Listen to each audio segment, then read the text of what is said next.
I lost my wife, I lost my friend, but I kept myself. That statement now is no longer a mere declaration, but a deeply etched truth.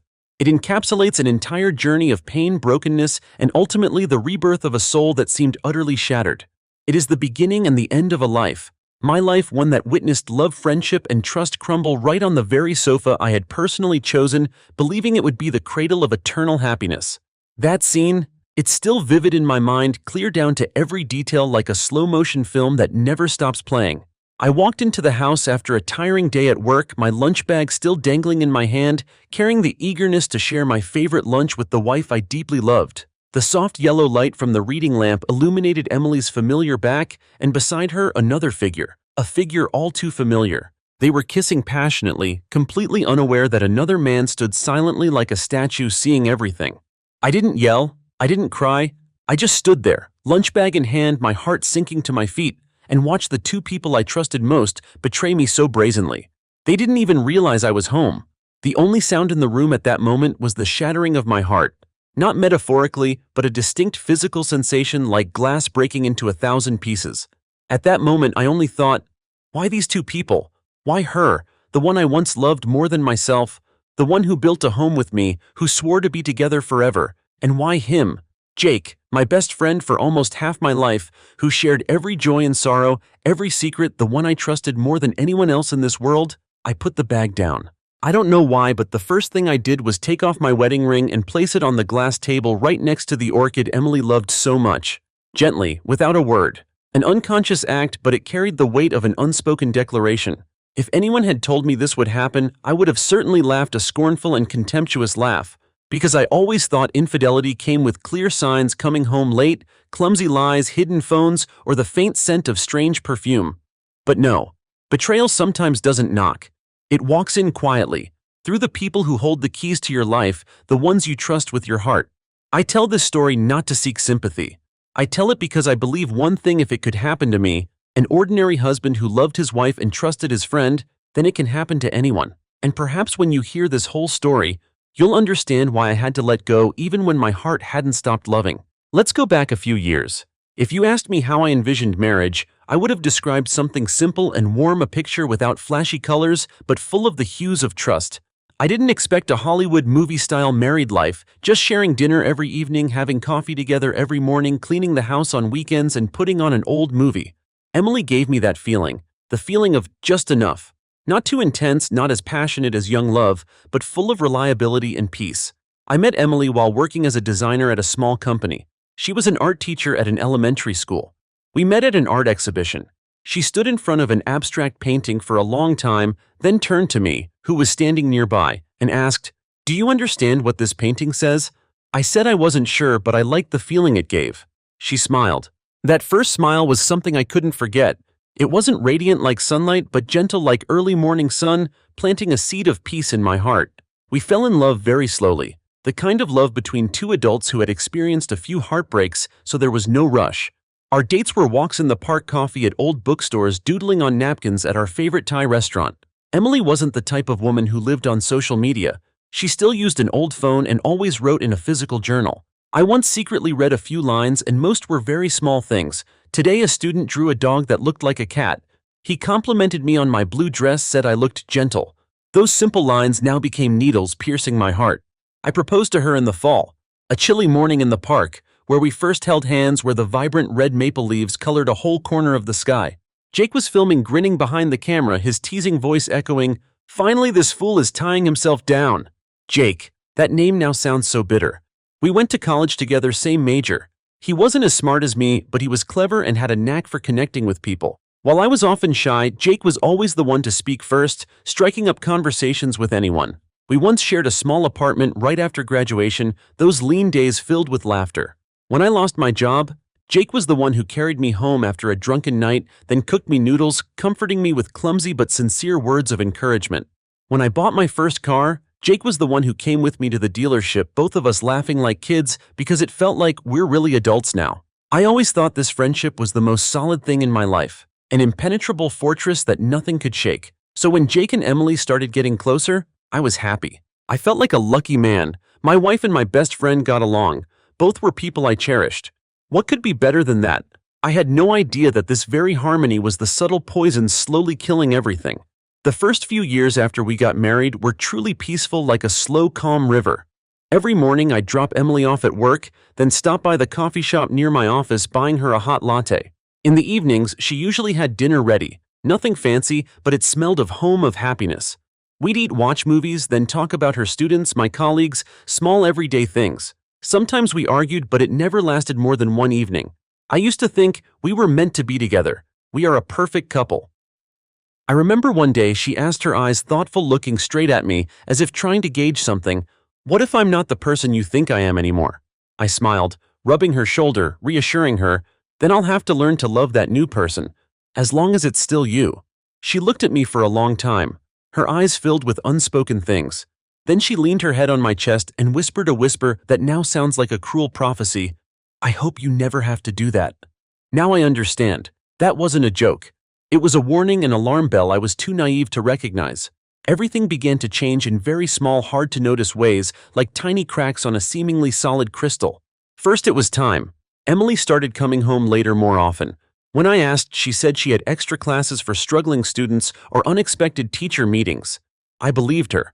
Because she was a responsible teacher, I used to be so proud of that, used to tell everyone how dedicated my wife was. But then one time, I stopped by her school unexpectedly, planning to invite her to lunch for our anniversary. The office was empty. A colleague cleaning the hallway said, "Emily left this morning, didn't she?" I didn't ask Emily about it that day. I told myself, maybe she had something private, didn't want to talk about it. Sometimes love makes us choose not to ask questions for fear the answers will hurt us. We reassure ourselves with the sweetest lies to prolong the illusion of happiness just a little longer. Her phone also started having a password. Before it didn't, we often shared everything. I asked and she just smiled, saying, "Students often play with my phone in class." I didn't suspect, but once I accidentally saw the name Jay appear on the screen when she placed her phone face down. The message simply read, "Last night I still can't forget." I asked, "Who texted that?" She said, "An old classmate, just joking, don't mind it." I smiled, but something in my heart twinged, quickly, like a tiny thorn pricking my flesh. I brushed it off, trying to deny the creeping unease. Jake also started being absent. Before, he came over at least once a month, even if just for a beer and to watch football with me. But then he started making excuses about being busy, swamped with work, sudden business trips. When we met, his eyes no longer dared to meet mine directly, always avoiding my gaze conspicuously. I remember one particular evening. I came home early from work that day, went to the kitchen planning to make Emily's favorite tacos, wanting to give her a little surprise. She didn't know I was home. From the living room I heard laughter. Jake's voice. Her voice. Their laughter intertwined, sounding strangely intimate. I walked out. Emily startled when she saw me. Jake quickly stood up, forcing a smile, his eyes evasive. "Oh, I thought you were working late." I forced a dry laugh but said nothing. Not because I believed him, but because I didn't want to start an argument.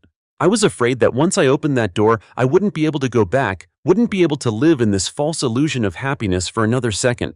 That night, Emily lay beside me, her back to me. She wasn't asleep, I knew. Her fake steady breathing didn't fool me. I didn't sleep either. There was a tiny gap between our two bodies, just a few centimeters, but I felt like an entire ocean was separating us. I just wanted to reach out and hold her, like always wanted to feel her familiar warmth. But I wasn't sure, was the person I was holding still the Emily I knew? Or was it just a shadow, a facade she was trying to maintain? The truth sometimes isn't in what's obvious, but in what's no longer there. Emily no longer laughed when I told jokes. No longer waited for me for dinner if I came home late. No longer asked me how my day at work was. I also stopped telling. Not out of anger, but because I felt no one was truly listening anymore. No one cared about the small things in my life. One evening as I was cleaning the kitchen, I found a bar receipt in the trash, listing 2 cocktails and a meal for 2. Not our usual place. Not a day I could recall us eating out. I picked it up. Emily walked in, her eyes suddenly stopping on the receipt. She saw it. She paused for a second, then quickly said, her voice slightly stammering, "I went with a colleague. I was tired that day, didn't want to say anything because I didn't want you to worry." I nodded, but this time a different voice, clear and sharp, spoke inside me. She's lying. But what truly made me start to doubt, not a text message, not a receipt, but Jake's eyes. It was my birthday. I invited a few close friends, including Jake. Emily baked a cake, prepared everything as usual. Everything was frighteningly perfect. But I noticed every time Jake looked at Emily, his eyes didn't look like a friend's eyes. There was something softer, deeper. And worst of all, familiar. It was the look I used to give Emily when I was deeply in love with her, the look of a man utterly captivated. I had seen that look in the mirror every time I looked at Emily. After the party, when everyone had left, I was washing dishes. Emily came over drying them. No one said anything. The silence was heavier than any accusation. I asked, my voice dry as if I was speaking from a very distant place. "Do you still love me?" She looked up, looked at me for a few seconds. Her eyes sparkled with unspeakable things. Then she replied, her voice as faint as a mosquito's buzz, "Why would you ask that?" I shook my head, said nothing more. I knew a question had been asked and the answer was already there, though unspoken. I had hoped I was wrong. I prayed, for the first time in years, that all my suspicions were just imagination, that I was being overly suspicious, that Emily was still Emily, and Jake was still the friend who always stood by my side, still the friend I trusted absolutely. I tried to believe that until my last breath, but then on a fateful Wednesday evening it was raining lightly and Emily told me, her voice seeming tired, "I have a parent-teacher conference at school. I might be home late." I nodded as usual, playing the trusting husband. But this time I didn't wait at home. A premonition, an unprecedented sense of unease rose within me. I got in my car and drove to her school. The teacher's office was dark, not a single light, not a soul. The school grounds were deserted, only the gentle patter of rain. I sat in my car for almost half an hour, watching the minutes tick by, hoping I was wrong, that she had just gone somewhere for a bit and would be back. Then, as if prompted, a thought flashed in my mind. I opened my phone, went to the location sharing app we had installed for each other when we got married, to easily find each other if we got lost. Emily once said, "I feel safer knowing you can find me." Now that sentence sounded so ironic. The blue dot wasn't at the school. It was stationary, at a familiar address, an address I knew like the back of my hand. Jake's apartment. I didn't get angry immediately. I just froze, feeling like a huge block of ice had just crushed my chest. The blood in my veins seemed to stop flowing. But that didn't stop me from going. A part of me still wanted to hope, wanted to believe there was a reasonable explanation. I arrived in front of Jake's apartment. It was still drizzling, each cold raindrop clinging to the car window. The door was unlocked like an inviting challenge. I walked in. Jake was there. Emily was there too. They were having dinner, each with a glass of red wine, candles burning quietly between them, creating a romantic scene that was utterly repulsive. The spaghetti was still hot, steaming. The garlic bread smelled delicious, its aroma permeating the air, only adding to the irony. Emily turned first, her eyes wide, unable to hide her panic. Her face was ashen, as if she had just seen a ghost. Jake stood up. He recoiled slightly, his eyes clearly showing confusion and guilt. No one said anything, only the rain beating against the window pane and my heart pounding in my chest, threatening to burst out. I looked them straight in the eyes, and for the first time in my life, I felt like I had stepped out of my own body. Part of me wanted to smash things, wanted to scream, wanted to tear apart this fake romantic scene. The other part just wanted to disappear from that room forever, wanted to erase everything I had just seen. "So, it's true?" I asked. The words sounded like someone else was speaking, not me. My voice was cold, devoid of emotion. Emily tried to step forward, but I recoiled as if she were a dangerous object. Jake spoke first, his voice barely a whisper, full of remorse. "I'm sorry." That word, how cheap it sounded. Cheaper than the wine glasses emptying in their hands. An apology that could never compensate for what was lost, what was shattered. I don't remember how I left there. I only remember on the way home I stopped at a gas station, sat in my car, and watched the heavy rain pour down the windshield. My mind was blank. Couldn't think of anything. Didn't feel as much pain as I expected. Perhaps the pain was too great, leaving me numb, devoid of all sensation. Betrayal, when it's too obvious, no longer shocks. It just leaves a giant blank space, as if all memories once vibrant have been drained of color, leaving only a dull, tasteless gray. The next day Emily didn't come home. I didn't call either. I cleaned the living room, neatly stacked the wedding photos, and put them in a cardboard box. I didn't throw them away. I just didn't want to see them anymore. Each photo was a knife piercing my heart, reminding me of the vows that had been trampled. 3 days later she came home. Didn't knock. Still had my house key, as if she was still the owner of this place. I was sitting in the kitchen drinking cold coffee, feeling nothing, just like a soulless shell. She sat opposite me, looked at me. For the first time in months there were tears in her eyes, but were they tears of remorse or tears of fear? "I'm sorry." I didn't answer. She was silent for a long time, then said, her voice trembling, "It didn't start the way you think." I gave a faint, very slight, bitter smile. "So how did it start? Did he come first, or did you call him?" Emily pressed her lips together. She shook her head as if unwilling to face the harsh truth. Then she exhaled as if shedding a burden. I don't know when I started betraying you. Maybe it was when you started drifting away and you didn't even realize it. I looked into her eyes. All those years of love now just a burnt-out flame, a cold pile of ashes. How long have you and Jake been sleeping together? I asked, my voice cold, devoid of emotion. She lowered her head, not daring to look at me. Almost 4 months. 4 months. A third of a year. In those 4 months, I still trusted her, cooked with her plan to have children, thought about buying a bigger house, painted a rosy future without knowing it was being built on a foundation of lies. I placed my hand on the table. One hand clenched gently, as if holding myself back from falling apart, from turning into a pile of rubble. Emily hesitated for a few seconds, then continued, slowly, softly, and full of fear, as if preparing for a bigger shock. I just had a checkup. The doctor said I'm pregnant. I froze. Not because of the good news, but because the question immediately popped into my head. Even before she finished her sentence, I'm not sure whose it is. Time seemed to stop in the small kitchen. A wall clock still ticked, but I couldn't hear anything anymore. The whole world seemed to stop, leaving only me and that painful question. The number 4 months suddenly became an unanswered question. A harsh question determining the fate of a life. Was the child in my wife's womb mine? Or was it the result of the betrayal I had just learned about 3 days ago? Emily looked up, her eyes, red tears streaming down her cheeks. I know you don't want to hear this, but if it's yours, I'll keep it. And if it's his, I'll keep it too. I don't know what hurt more, her betraying me, or her still thinking she would keep the child with another man right in front of me like a brazen challenge. That evening, I moved to a friend's house. I wasn't angry. I didn't cry either. My emotions were like a frozen lake. Nothing could stir them anymore.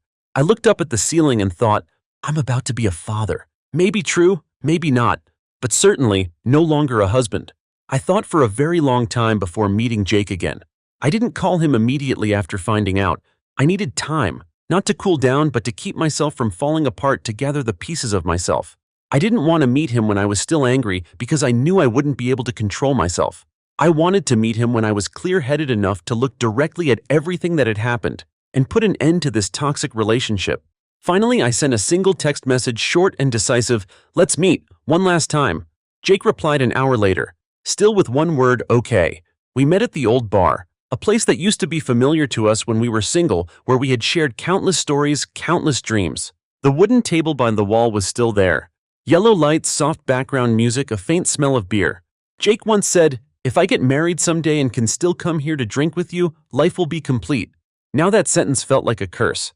At this moment, he sat across from me, his face no longer holding the carefree look of before, only remorse and weariness. I looked him straight in the eyes. Without preamble, I asked directly, do you love her? Jake was silent for a moment. Then he shrugged, a familiar gesture that now carried a look of utter contempt. I don't know. I nodded. This answer, I had expected it. It only confirmed that I was just a joke in his eyes. I put my beer glass down and said, my voice low and sad, I once thought if there was anyone I'd trust my whole family with, it was you. Jake gave a faint smile, a bitter, remorseful smile. I know.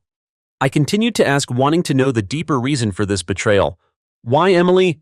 He didn't speak immediately. Then, after a few seconds, he sighed as if shedding a burden. You know, in my eyes, you always had everything, a gentle wife, a stable job, a life without worries. I wasn't jealous, at least not at first, but I got tired of always being the one on the sidelines of someone else's life. And then Emily? He hesitated, as if trying to find the right words. I cut him off, not wanting to hear any more justifications. Do you love her? Jake lowered his head, then shook it. Not really. I don't love Emily. I just wanted to know what it felt like to break something that seemed unbreakable. That sentence, it was like a bullet fired straight into my chest, piercing my heart. It hurt more than the scene I witnessed because it exposed the brazenness and thoughtlessness of the betrayer. He just wanted to destroy without any genuine affection. I stood up, not because I wanted to leave, but because if I sat there any longer, I was afraid I would lose control. Afraid I would do something foolish. I said, my voice echoing in the quiet bar, you killed something that will never come back to life. Jake looked up. His eyes held no defiance, only emptiness, lifelessness. I know, and I don't expect forgiveness. I nodded, accepting his confession, but with no intention of forgiving. Good, because you won't get it. Then I left. No looking back, no more words. That relationship, I buried it right there in the place we once called our familiar haunt. That evening, Emily called me. She didn't cry. Her voice was very calm but weak, like a thin thread about to break. I just wanted to say, I won't force you to acknowledge the baby, no matter what the DNA results say. But if one day you want to meet her, I won't stop you. I was silent. In my mind, the image of an unborn child appeared. Innocent, unaware, yet born amidst the wreckage created by adults. An innocent life, yet carrying too great a burden. I sighed, feeling a weariness I had never known. I don't know who I am anymore, Emily. A husband who lost his wife, a man who lost his friend, and perhaps a father who doesn't know if he should even be present. In the following days, I walked a lot, alone. No headphones, no phone. I just wanted to hear my inner voice, wanted to find my true self again. I asked myself, could I forgive Emily if the child was mine? Could I be a father to the child if it wasn't mine? If a mother had once betrayed, could she become a good mother? I had no answers, but I knew I was no longer angry. The anger had run dry, leaving only emptiness. I didn't want to hate Emily or Jake. Hatred wouldn't save anything. It would only turn me into a version of myself. I wouldn't recognize a person full of negativity and suffering. One morning I went to see Emily. She was at the hospital for a prenatal checkup. She wore a long coat, her belly not yet visibly showing. Seeing me, her eyes widened slightly with a hint of surprise. I just nodded. No hug, no words of love. I sat down beside her. After a while, I asked a question I had thought about very carefully. Do you want the baby to have my last name? Emily looked at me. Tears fell very softly, but they were tears of relief, of gratitude. Only if you truly want to. I nodded. This decision wasn't for her, but for myself. Not for you, not for Jake, but because, if it's my child, I want it to grow up knowing that no matter what its parents were like, it was born from something that wasn't a mistake. I didn't move back in with Emily. We officially divorced, an inevitable end, but I was present at the subsequent prenatal appointments. I helped paint the room Emily prepared for the baby. I personally chose every paint color, every piece of furniture. I didn't know if I was doing the right thing or the wrong thing. I just knew I was trying to hold on to the last good part of myself, the remaining humanity in a wounded soul. I once thought I would collapse, would never get up again, but then I realized pain doesn't kill a person. It's the choice after the pain that does. After the divorce hearing, I didn't go home immediately. I walked for almost 2 hours, wandering aimlessly through familiar streets. The city that afternoon was cold and windy, but I didn't feel chilled. Perhaps because there was nothing left in my heart to feel numb, only a strange peace. We divided our assets easily. Emily kept the house. I didn't fight for it because that place was no longer my home. We didn't mention Jake's name. As if he had been erased from our lives, no need for more words, no need for any description of his existence. A week later, I returned to the old apartment to pick up what was left. In the bookshelf, I found the notebook Emily used to write in when she was my wife. Among the journal pages, one line made me stop, a line like a belated explanation. I don't know if I still deserve to be loved, but if one day he chooses to forgive, I hope it's for his own sake, not for mine. I closed the notebook, placed it on the shelf, and walked away. I no longer felt hatred, only acceptance. Emily gave birth in early spring when new green shoots began to sprout, bringing a new life into my world. A baby girl, weighing 3.2 kilos, with dark hair, eyes closed, tiny and fragile. I wasn't in the delivery room, but I came immediately after as soon as the nurse called to tell me the news. The nurse led me in. Emily was lying down, tired but peaceful, with the sacred beauty of a mother. When she saw me, she didn't smile. She just looked with eyes that no longer held expectation, only gratitude, a look full of remorse. I approached. She placed our daughter in my arms.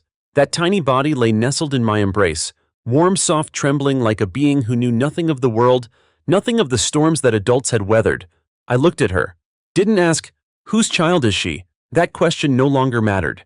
I just said, my voice choked, hello, my child, it's Dad. Emily burst into tears. Silently. Tears streamed down her cheeks, carrying remorse and relief. We didn't get back together. I knew that was impossible. Emily moved closer to the school. I moved to a small apartment near the park, a peaceful place for me to start my life again. Every weekend I visited our daughter.